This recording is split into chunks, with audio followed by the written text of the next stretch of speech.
Salam sejahtera untuk kita semua. Kembali lagi bertemu dengan saya, Jela Septiani.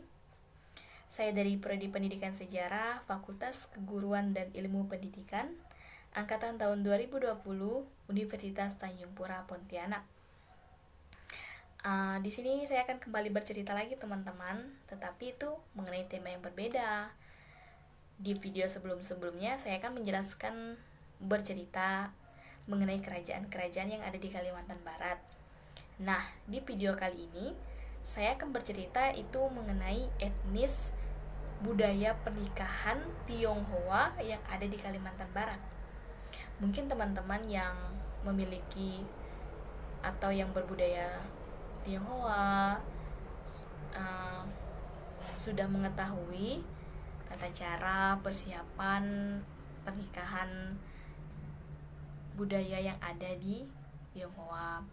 Oleh karena itu, jika saya ada salah kata atau kekurangan saya dalam penyampaian cerita saya kali ini, saya minta maaf karena saya bercerita mengenai apa yang saya ketahui.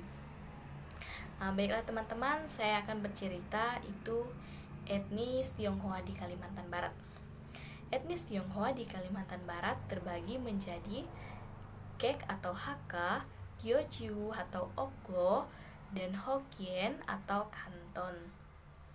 Perkawinan dalam tradisi budaya Tionghoa, khususnya bagi etnis Tionghoa di Pontianak, Singkawang atau wilayah Kalimantan Barat lainnya, yaitu merupakan prosesi pernikahan yang tidak dapat diubah meski telah menganut agama Kristen atau Katolik.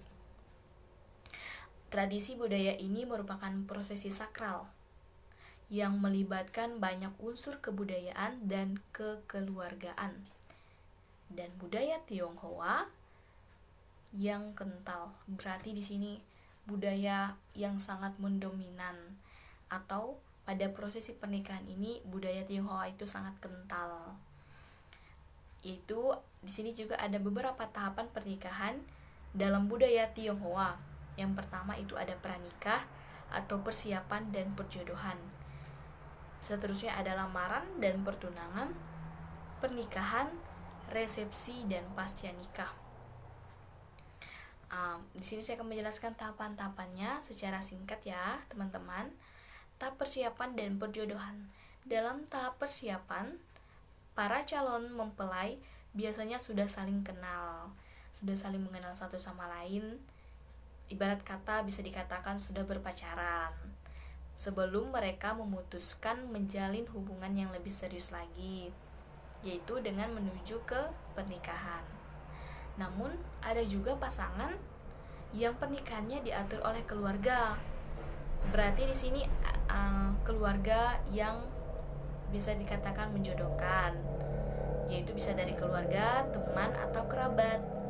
Tetapi bagi pasangan ini yang hampir tidak mengenal satu sama lain itu diberikan kebebasan. Kebebasan dalam artian di sini mereka memberi kesepakatan untuk bisa saling mengenal lagi, yaitu kan mengenal karakter, kepribadiannya, baik itu dari perempuan maupun laki-laki. Mereka diberikan waktu untuk bisa saling mengenal, agar saat mereka sudah mengenal, mereka bisa melanjutkan ke jenjang yang lebih serius, yaitu pernikahan juga. Tetapi jika kedua mempelai ini merasa setuju, mereka akan menuju pelaminan atau ingin melanjutkan ke jenjang yang lebih serius lagi. Terus setelah kedua calon mempelai sepakat nih untuk melanjutkan ke tahap selanjutnya, mereka itu wajib menginformasikan ke keluarganya masing-masing, memberitahu bahwa mereka sudah siap mau menikah. Setelah itu ada buenang. Buenang itu terpilih untuk menjembatani komunikasi antara dua keluarga selama prosesi pernikahan. Buenang itu yang mengatur seperti pertandingan atau pembuat korek api. Jadi buenang ini tuh dalam budaya Tionghoa itu untuk menjembatani komunikasi antara keluarga, antar keluarga pria maupun wanita selama prosesi pernikahan. Jadi buenang ini sangat penting. Di sini juga buenang biasanya itu disewakan dan dipilih keluarga mempelai pria untuk menjadi juru bicara. Biasa kan di setiap budaya tuh mempunyai juru bicara masing-masing. Misalnya saya kan suku Dayak. Di suku Dayak itu ada namanya juru bicara juga, itu yang berfungsi menjadi pemberi informasi dari keluarga saya. Misalnya itu dalam bahasa Dayak itu ada namanya bicara, itu dalam Dayak Kanayat. Tapi di sini di budaya Tionghoa itu berbeda. Itu di budaya Tionghoa itu namanya buenang. Di sini berarti mereka buenang ini tadi itu menjadi penyampaian pesan dari pihak sebelah pria. Misalnya mereka membawa keinginan dan kebutuhan keluarga mempelai wanita selama proses lamaran. Sama seperti di suku saya, suku Dayak itu juga seperti itu. Buenang juga berfungsi sebagai presenter selama lamaran, pertunangan, dan pernikahan. Jadi di sini buenang sangat penting. Beliaulah yang menjadi jembatan juru bicara dari mempelai pria. Buenang biasanya dibayar dengan angpau. Dalam budaya Tionghoa, angpau. Saya bercerita sedikit lagi di dalam budaya suku Dayak Kanayat itu, suku saya itu diberikan juga setidaknya seperti budaya Tionghoa tadi angpau, tapi dalam suku Dayak itu juga diberikan uang, ada juga barang-barang kayak pelantaran, itu bahasa suku Dayak, itu juga diberikan, diisi dengan uang tunai dengan jumlah uang yang ditentukan sebesar buenang. Dalam budaya Tionghoa ini kan itu uangnya diatur oleh buenang, tapi dalam suku saya, suku Dayak itu tidak, itu tergantung dari keluarganya. Hal unik tentang pembayaran buenang adalah jumlahnya biasanya dalam kelipatan angka keberuntungan. Di sini budaya Tionghoa sangat berbeda ya. Mereka harus menentukan angka keberuntungan seperti angka 8 dan 9. Angka 8 berfungsi atau bisa dikatakan itu adalah angka yang sangat penting, yaitu berarti bentuknya 8 itu terus menerus, yang berarti pernikahan itu abadi. Kan kita ketahui angka 8 itu tidak ada putus-putusnya, dia selalu membentuk angka 8 yang tidak ada ujungnya. Jadi di sini mereka mengatakan angka 8 itu angka keberuntungan. Sedangkan berarti tadi angka 8 itu adalah pernikahan itu abadi menurut budaya Tionghoa. Sedangkan angka 9 itu menurut budaya Tionghoa itu angka terbesar. Angka ini berarti besar, agung, dan makmur. Filosofi angka ini dalam pernikahan akan membawa kemakmuran, kekayaan, dan kemuliaan bagi pernikahan. Ini menurut budaya Tionghoa. Ketika sebuah buenang sudah terpilih, calon pengantin pria biasanya akan menemui dukun bernama Lauya atau Loya untuk memilih tanggal dan bulan yang baik untuk pertunangan dan pernikahan. Sangat penting sekali dalam budaya Tionghoa ini ya, karena salah satu pemberian tanggal, bulan, tahun yang baik itu akan memberikan juga hari pernikahan yang baik. Itu menurut budaya Tionghoa. Dan waktu berarti waktunya ditentukan itu harus baik. Sanggit Teng Hun dan Kang Teh sesuai dengan Feng Shui. Dukun akan menentukan tanggal pertunangan dan pernikahan dengan melihat kesepakatan tanggal lahir dan perbedaan usia antara kedua mempelai dan apakah pada hari itu memenuhi rezeki zodiak pengantin atau tidak. Setelah menemukan tanggal bulan dan jam yang baik, pengantin pria akan melakukannya.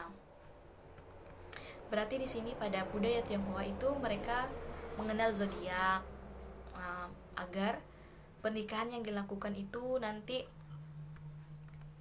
bisa berjalan dengan lancar. Pengantin pria akan melakukan suatu tradisi juga di sini, yaitu mereka akan mulai berbelanja dan mulai menyiapkan barang untuk pertunangan yang dikenal sebagai sangjit.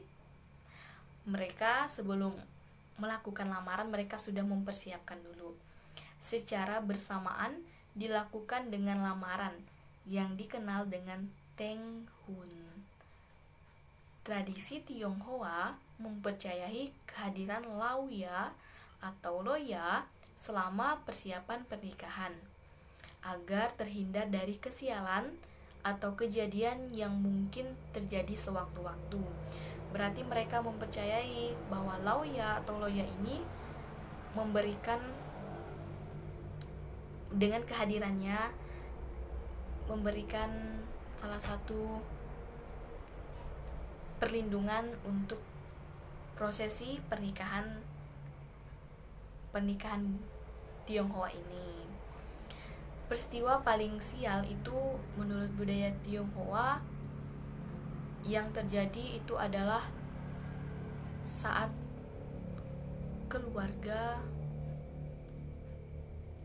dari anggota pria maupun wanita atau keluarga terdekat mereka itu mengalami kematian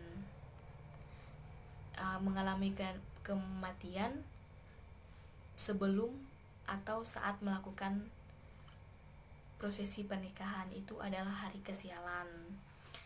Terus saat kejadian ini terjadi, biasanya upacara pernikahan akan dipercepat dan bahkan ditunda bagi calon pengantin yang mengalami kesialan. Berarti misalnya ada teman atau keluarga dekat dari kedua mempelai ini, salah satunya mengalami kematian, itu pernikahannya bisa saja ditunda karena itu biasanya disebut hari kesialan. Dan Lauya atau Loya akan memberikan waktu pernikahan yang berbeda. Pada pilihan pertama, Loya di sini memutuskan pada pilihan pertama sebelum peringatan 100 tahun kematian di mana diyakini arwah almarhum masih ada di dunia. Atau pilihan kedua, setelah 3 tahun hari pembersihan makam atau shiku sebagai waktu berduka atas turut berdukanya keluarga. Nah, di sini juga ada tahap proposal dan pertunangan Teng Hun dan upacara pertunangan Sangjit. Nah, di sini udah kita masuk ya dalam budaya pertunangan. Dalam budaya asli, prosesi lamaran Sangjit dan Teng Hun ada 3 prosesi terpisah. Sebelumnya, pengajuan dilakukan sebagai prosesi pertama yang dipandu oleh Buenang yang berfungsi sebagai juru bicara dan menyampaikan maksud kedatangan keluarga laki-laki ke rumah mempelai wanita. Sudah saya jelaskan juga fungsi Buenang itu apa kan. Sedangkan Sangjit adalah sebuah perayaan yang menggabungkan ritual pertunangan dan pertunangan. Berarti di sini tadi kan ada tahap proposal dan pertunangan, jadi ini digabung. Bisa saja dikatakan sebagai hari pertunangan gitu. Ini adalah prosesi penyerahan hadiah. Tadi kan dari keluarga laki-laki itu sebelum melakukan prosesi lamaran sudah berbelanja, menyiapkan menyiapkan hadiah untuk diberikan kepada mempelai wanita. Dari sisi mempelai pria ke keluarga pengantin wanita, dan secara bersamaan memberikan hadiah tadi kan, mereka secara bersamaan memberikan tanggal, bulan, dan waktu lamaran dan upacara. Tenghun adalah acara yang biasanya dipimpin oleh buenang, di mana calon pasangan terikat dalam hubungan pertunangan. Dalam prosesi ini, yaitu pasangan bertukar cincin dan calon mempelai wanita menyerahkan hadiah sebagai balasan kepada calon mempelai pria. Berarti di sini keluarga mempelai wanita juga memberikan hadiah kepada keluarga mempelai pria. Maksud saya tadi keluarga mempelai wanita itu memberikan hadiah kepada keluarga mempelai pria. Jadi ada balasan timbal balik. Karena adanya pergeseran waktu, budaya, dan kepraktisan perkawinan. Pada saat ini, ketiga prosesi tersebut disederhanakan dengan memadukannya ketiganya sekaligus. Tadi kan itu ada beda-beda kan, Sanggit, Tenghun itu berbeda. Jadi ini sudah disederhanakan lagi, itu memadukan ketiganya sekaligus. Saat ini proposal atau keterlibatan Tenghun dan pertukaran kado Sanggit itu digabungkan menjadi satu untuk mempermudah pernikahan menurut tradisi budaya Tionghoa. Jadwal acara yang meliputi hari, tanggal, bulan, dan jam telah ditentukan sebelumnya sesuai saran dari Lauya atau Loya tadi selama tahap persiapan. Disinilah mereka saat datang lamaran mempelai pria ke mempelai wanita langsung diberikan hari, tanggal, bulan, jam, tahun yang baik. Dan kain untuk perayaan ini pastinya udah tahu dong teman-teman kain warna apa, karena budaya Tionghoa itu sangat identik dengan kain berwarna merah. Mengapa merah? Karena merah itu melambangkan keceriaan menurut budaya Tionghoa. Hajatan sekaligus lambang kebahagiaan calon mempelai dan kedua keluarga. Makanya pada budaya Tionghoa itu pasti identik dengan warna merah. Warna merah juga disisipkan di setiap pernikahan. Hadiah yang diberikan oleh calon pengantin pria dan setiap ornamen serta hiasan di rumah calon mempelai wanita tempat dilangsungkan pertunangan. Mereka harus memberikan warna merah ini sebagai lambang, kan sudah saya jelaskan tadi, keceriaan, hajatan.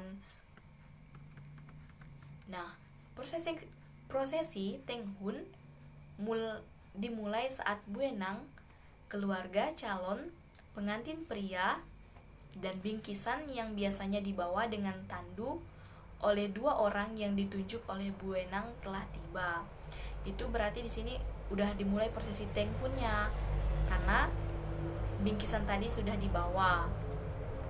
Buenang akan memperkenalkan dirinya sebagai perwakilan dari keluarga besar calon mempelai pria dan akan menginformasikan kepada keluarga calon mempelai wanita tentang niat mereka untuk melamar pengantin wanita. Saat lamaran diterima, prosesi akan dilanjutkan ke Sanggit. Hadiah yang dibawa oleh calon mempelai pria diberikan kepada mempelai wanita dan diletakkan di atas meja atau ruang yang telah disediakan. Berarti di sini sudah disediakannya tempat untuk pemberian dari calon mempelai pria tadi. Nah, hadiah ini harus diberikan dalam jumlah genap dan biasanya dibuat dalam 2 paket karena dibagikan secara terpisah untuk keluarga mempelai pria dan keluarga mempelai wanita. Nah, berikut ini ada penyerahan bingkisan yang harus dibawa oleh calon mempelai pria. Ini menurut budaya Tionghoa harus wajib dibawa calon mempelai pria ke calon mempelai wanita. Jadi ini wajib ya. Yang pertama itu adalah makanan kaleng. Makanan kaleng ini seperti jamur, kacang polong, daging babi, dan lain-lain itu memberikan lambang tersendiri, yaitu berarti seorang pria siap menghidupi istrinya dan menjalin hubungan yang langgeng. Yang kedua itu ada buah-buahan seperti jeruk mandarin yang melambangkan buah keberuntungan, melambangkan rezeki besar. Dan anggur berarti diberi banyak keturunan dan lain-lain. Jumlah buahnya pun harus genap ya teman-teman, itu minimal 6 karena angka 2 terlalu sedikit. Sedangkan angka 4 menandakan kesialan, dalam kurung kematian.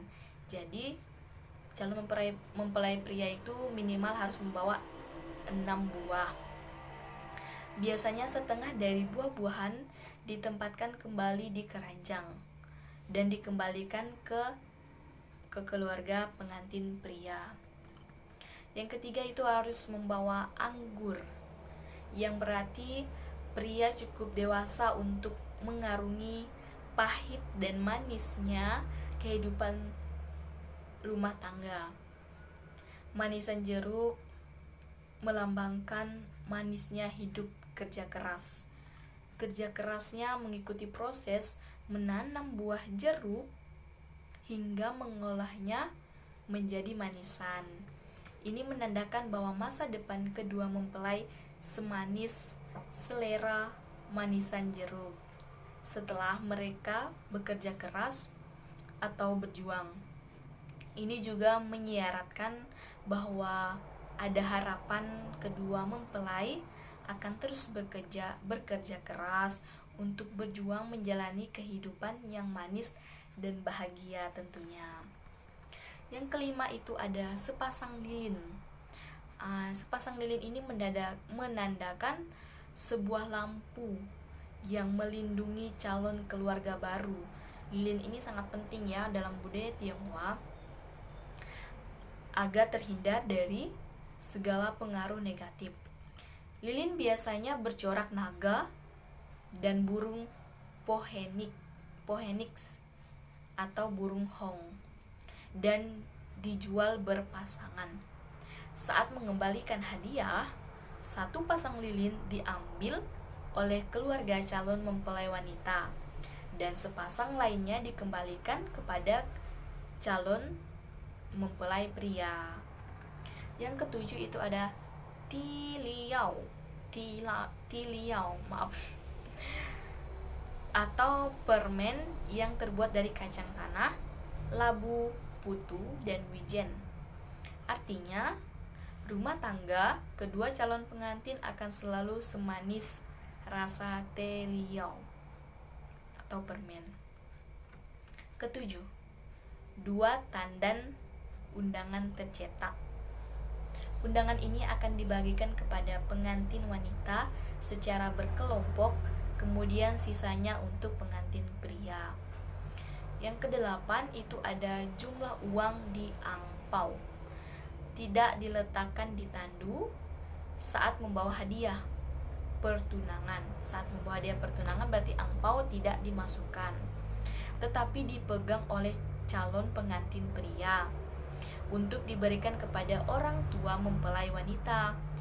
Besarnya uang biasanya sudah ditentukan sebelumnya oleh orang tua atau wali calon pengantin untuk membiayai kerja keras kedua orang tua yang mengasuh dan membesarkan kedua mempelai.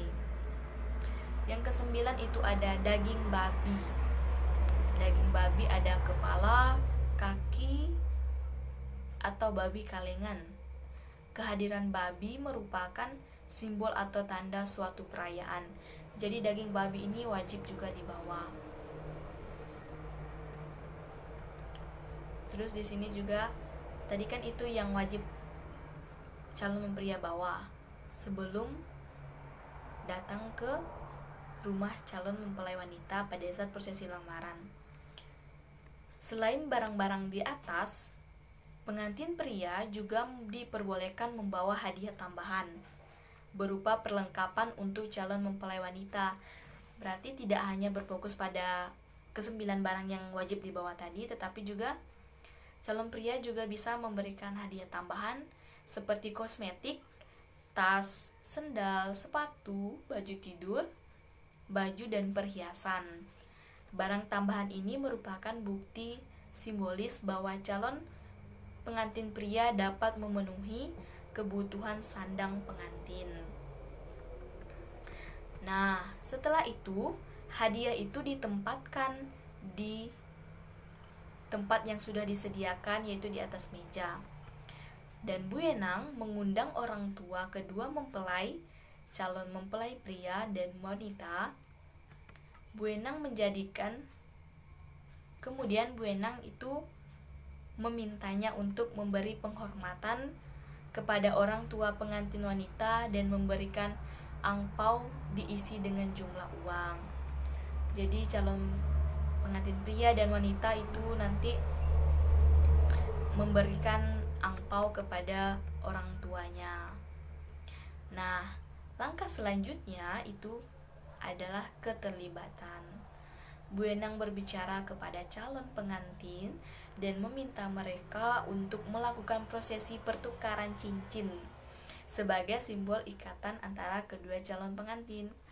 Sama juga teman-teman pada suku Dayak Kanayat, dimana di sini juga di dalam suku Dayak itu ada namanya prosesi pertukaran cincin. Itu menandakan bahwa mereka akan mengikat hubungan mereka agar mereka lebih serius lagi dan bisa melanjutkan ke jenjang yang lebih serius. Hampir sama kan teman-teman, walaupun pada saat prosesi pertukaran cincin itu berbeda tradisinya. Setelah atau usai menukar cincin, wanita biasanya akan memberikan hadiah kepada pihak mempelai pria yang juga telah dipersiapkan terlebih dahulu dengan ornamen pita merah. Berarti di sini menurut saya tradisi yang cukup menarik teman-teman. Tidak hanya calon pria yang memberikan hadiah, tetapi wanita juga. Berarti ada, kan sudah saya bilang tadi, ada hadiah, ada timbal balik gitu. Menarik, sangat menarik teman-teman. Tapi di sini harus dikasih pita merah, karena merah tadi kan sudah kita tahu melambangkan keceriaan. Barang-barang ini disebut keceng yang akan dimasukkan ke dalam koper dan akan dibawa ke rumah pengantin pria. Mau tahu nggak keceng ini terdiri dari apa-apa teman-teman? Oke ya, 1 itu cia teng atau peralatan menjahit berisi jarum 5 ada jarum, 5 benang berbagai warna, kain, gunting, dan peniti. Cia teng merupakan lambang harapan agar kedua mempelai senantiasa terikat, awet, dan terawat. Yang kedua ada lampu minyak atau lentera.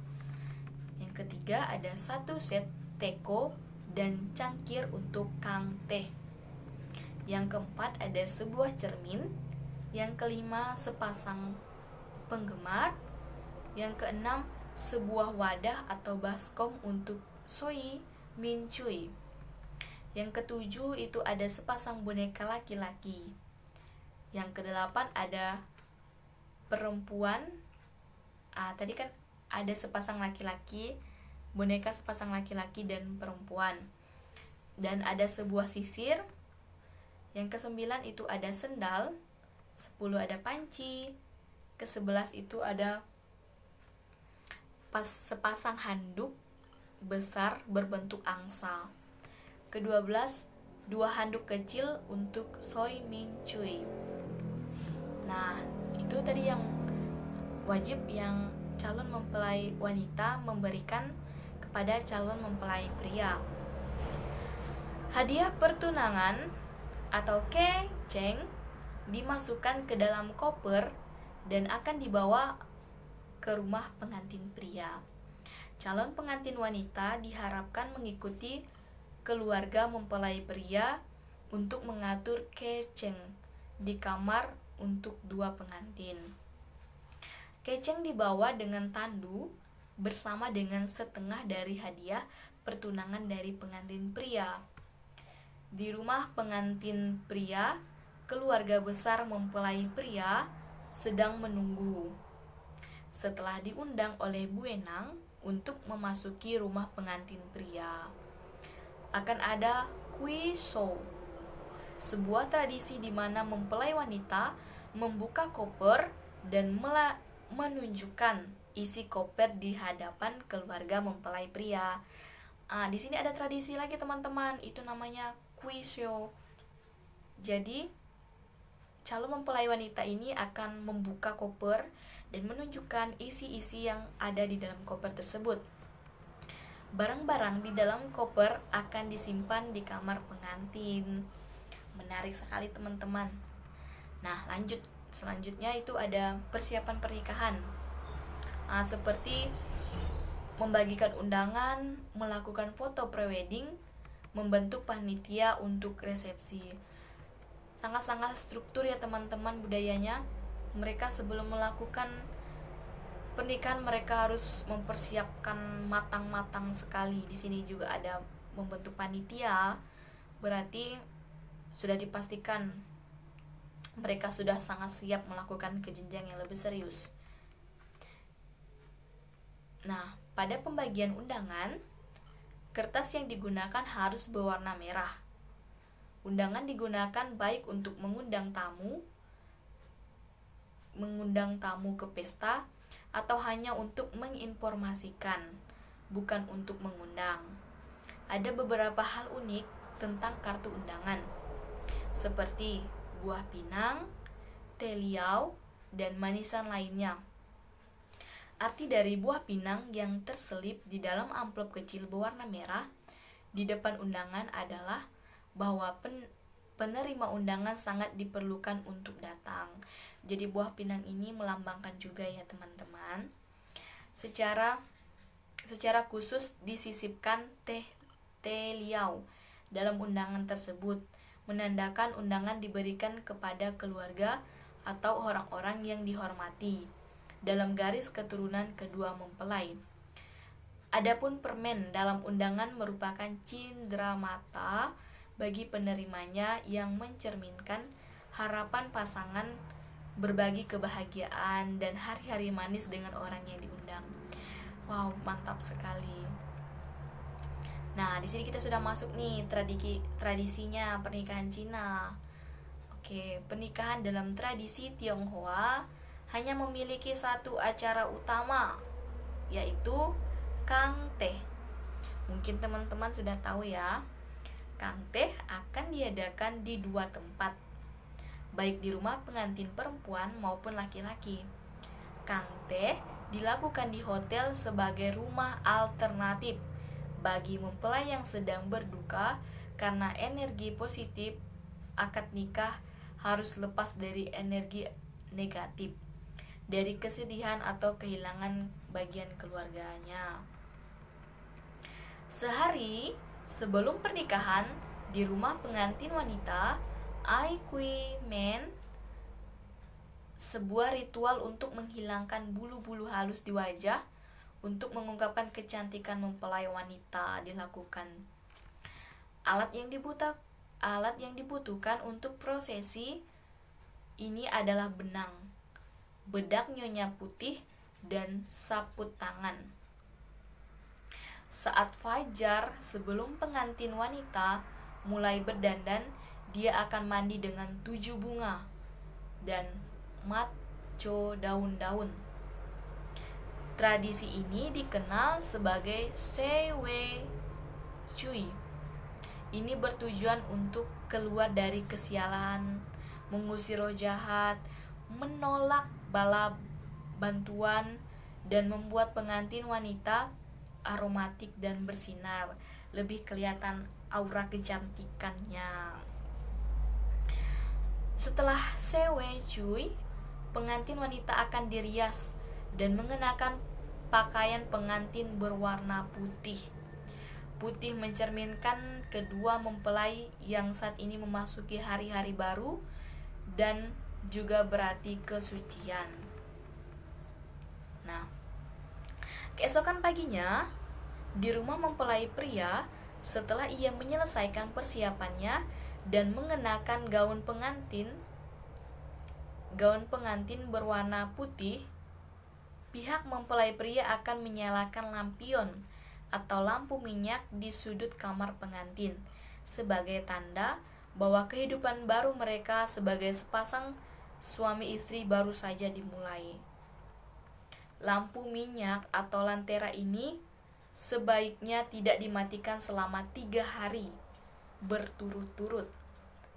Pengantin pria juga harus membawa angpau diisi dengan uang tunai dan mendistribusikan angpau kepada keluarga dan anak-anak pengantin buenang. Pengantin wanita buenang maksud saya. Di rumah pengantin wanita, pengantin pria akan membagikan angpau. Berarti tadi kan udah dipersiapkan angpaunya dari rumah, datang ke rumah calon mempelai wanita, dan calon pria akan memberikan angpau itu ke kerabat, keluarga, anak-anak dari saudara-saudara mempelai wanita. Itu pengantin pria akan membagi-bagikannya. Orang yang membuka pintu, nah tradisi budaya Tionghoa ada ini orang yang dikhususkan untuk membuka pintu mobil sebagai ucapan terima kasih. Mereka memberikan angpau sebagai ucapan terima kasih. Buenang pertama akan memasuki rumah pengantin wanita. Buenang yang akan memasuki pertama-tama nih. Terus pengantin wanita membiarkan semua orang tahu bahwa pengantin pria telah datang. Dari calon wanita udah memberitahu. Dan pengantin wanita sedang bersiap-siap. Orang tua pengantin wanita menutupi atau meregangkan kain ubin putih pada wajah pengantin wanita. Selanjutnya, buenang akan mengajak mempelai pria berdoa 4 penjuru dan bersujud 3 kali di depan pintu sebelum masuk rumah mempelai wanita sebagai simbol untuk menghormati dan memohon restu dari dewa dan leluhur. Wajib ya teman-teman. Saat mempelai pria memasuki pintu, dilarang melangkah, menyentuh atau tersandung batas antara lantai dalam dan lantai luar. Itu memperbesar menjauhi dari nasib buruk dalam pernikahan. Nah, pengantin pria nanti akan disambut oleh adik mempelai wanita yang akan memberinya sepasang botol minyak yang diikat dengan pita merah, kemudian ditukar dengan sepasang tali merah. Bungkusan yang diikat dengan pita merah dari sisi pengantin pria. Pengantin pria dan pengantin wanita juga tidak diperbolehkan bertemu di ruang tamu. Jadi setelah memberi hormat kepada orang tua pengantin, pria akan langsung dibawa ke kamar mempelai wanita. Mereka dilarang bertemu di ruang tamu, tapi langsung masuk ke kamar calon mempelai wanita. Di kamar mempelai wanita, ia akan melepas kain yang menutupi wajah pengantin wanita dan memberinya seikat bunga pengantin. Seikat bunga, dan pengantin pria itu mengenakan korase oleh pengantin wanita. Pengantin wanita setelah itu diminta untuk melayani semua saudara pengantin wanita yang disebut Chey Myo Le. Kelak peristiwa ini sajiannya berupa nasi bundar manis ketan, merah putih dan disajikan dalam mangkuk. Chey Myo Le berarti saudara perempuan kedua mempelai.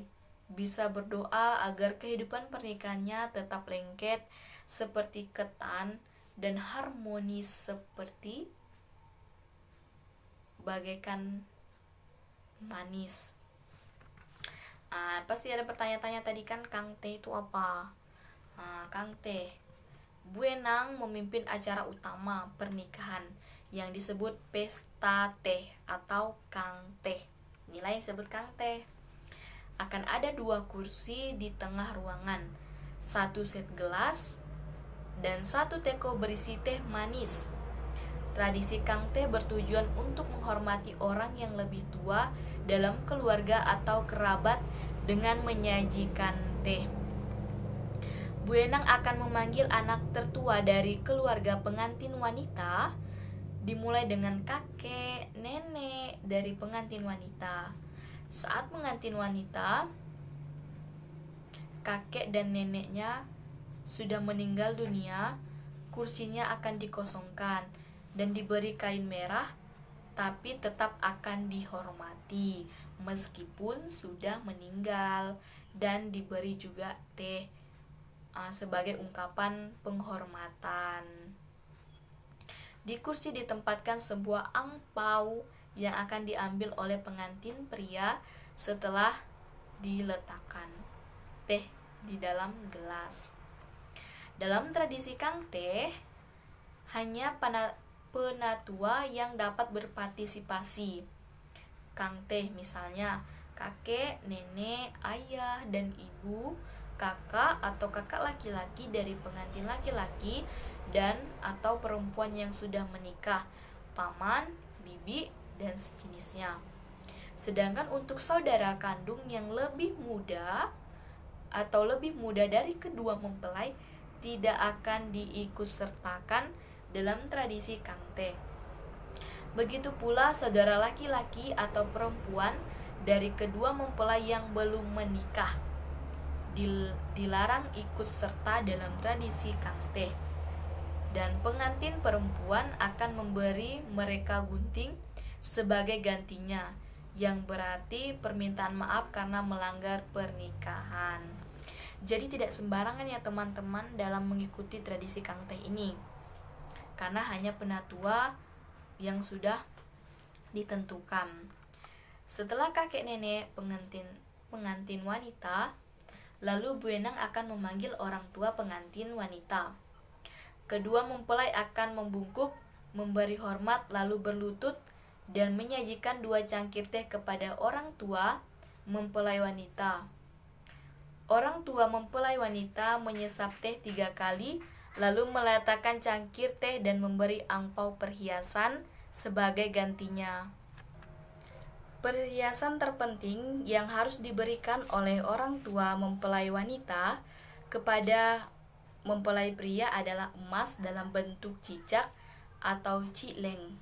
Cileng atau cicak dipercaya membawa rejeki atau keberuntungan, dan harapannya agar pernikahan kedua mempelai senantiasa diberi keberuntungan yang tak terbendung. Namun beberapa pasangan saat ini menggunakan karakter atau hewan favorit mereka. Selanjutnya, upacara akan dilanjutkan dengan sajian teh kepada saudara dari mempelai wanita yang telah menikah, dilanjutkan oleh paman dan bibi mempelai wanita. Angpau atau perhiasan dari keluarga mempelai wanita akan diberikan dan disimpan oleh mempelai pria. Begitu pula sebaliknya, angpau atau perhiasan yang diberikan oleh keluarga mempelai pria akan diberikan kepada mempelai wanita. Jika pengantin wanita memiliki seorang adik perempuan, dia akan menyajikan teh kepada pasangan yang sudah menikah dan akan diberikan hadiah angpau. Siapa yang akan diberikan teh? Pengantin pria. Selanjutnya, Bu Enang akan memanggil anak-anak, baik keponakan maupun sepupu mempelai, untuk menyapa keluarga kedua mempelai agar diberikannya angpau kepada anak-anak sebagai simbol berbagi kebahagiaan. Jadi di sini angpau dalam budaya Tionghoa itu sangat penting sebagai bentuk kebahagiaan dari kedua mempelai yang mengadakan prosesi pernikahan. Setelah Kang Teh selesai, Bu Enang akan meminta pengantin wanita untuk membawa barang dan pertunangan yang telah diatur di dalam koper dan dimasukkan ke dalam mobil. Pengantin wanita akan membawa koper berisi baju, uang, emas, dan tas kecil berisi 5 koin. Dalam tas kecil tadi itu ada isi 5 koin. Dililitkan pada selembar kertas merah yang bertuliskan puisi dalam tulisan Cina yang memiliki arti yang baik. Puisi mendoakan kebahagiaan untuk kehidupan pernikahan mereka. Koper ini akan dibuka saat calon pengantin tiba di rumah pengantin pria. Pada saat pembukaan koper, pengantin pria akan kembali mengunci koper tersebut. Dan ada kepercayaan yang mengatakan saat membeli kunci koper, pengantin wanita harus menginjak kaki pengantin pria agar dapat dikendalikan oleh pengantin pria. Biasanya Bu Enang akan memanggil keluarga mempelai pria untuk melihat isi koper yang dibawa oleh mempelai wanita. Oleh karena itu, biasanya orang tua mempelai wanita akan memberikan emas yang cukup kepada anaknya agar pihak keluarga mempelai pria tidak meremehkannya. Bu Enang menutup acara di rumah pengantin wanita dan menginformasikan waktu kedatangan keluarga pengantin wanita untuk jamuan sederhana di rumah pengantin pria. Kemudian kedua mempelai memasuki mobil dan menuju kediaman mempelai pria. Nah, sesampainya di tempat pengantin pria atau di rumah pengantin pria, mempelai wanita diwajibkan untuk berdoa ke 4 penjuru untuk menghormati dan meminta berkah dari dewa dan roh leluhur, yang diikuti oleh sujud di depan pintu 3 kali. Saat memasuki rumah, mempelai wanita juga dilarang menginjak atau menendang pintu agar tidak mengalami kesialan atau penceraian. Kemudian, mempelai wanita memberi hormat kepada orang tua mempelai pria, membuka koper yang telah dibawa, dan kemudian diminta masuk ke kamar pengantin untuk memeriksa kamar pengantin. Setelah itu, Bu Enang memimpin Kang Teh. Upacara dimulai dari yang paling tua. Rangkaian Kang Teh aktivitasnya tetap sama seperti di rumah pengantin wanita. Hanya saja, untuk angpau dan perhiasan emas akan diberikan kepada pengantin wanita, bukan kepada pengantin pria. Setelah selesai, Bu Enang memanggil orang tua dari pengantin pria ke Ngou Tou Chi prosesi. Dalam prosesi ini, orang tua mempelai pria diminta untuk mengisi semua saku baju pengantin pria dengan angpau. Biasanya ada 5 atau jumlah kantong. Hal ini bertujuan agar keturunan kedua mempelai diberikan. Nah, kemakmuran dari generasi ke generasi berarti di sini memiliki tujuan tersendiri. Setelah Kang Teh prosesi selesai, berikut adalah perjamuan sederhana, Cia Cin atau pesta keluarga kecil, juga dikenal sebagai perjamuan bulat Cia Cin atau Klak Tok. Biasanya memiliki waktu yang ditentukan dan diikuti oleh kedua orang tua mempelai wanita, pria dan pria, serta anggota keluarga inti lainnya. Perjamuan biasanya diadakan sebelum resepsi. Mereka akan makan bersama di meja bundar, di mana disajikan 10 jenis hidangan yang terdiri dari daging babi, ayam, sayur mayur, udang, dan mie putih. Pengantin pria akan memberikan makanan kepada orang tua pengantin wanita, dan sebaliknya. Ini adalah tanda penghormatan terhadap mertua mereka. Setelah perjamuan selesai, akan dilanjutkan dengan resepsi. Resepsi pernikahan biasanya diadakan pada hari yang sama dengan hari pernikahan. resepsi pernikahan saat ini jauh lebih modern karena kebanyakan pengantin lebih memilih restoran daripada rumah.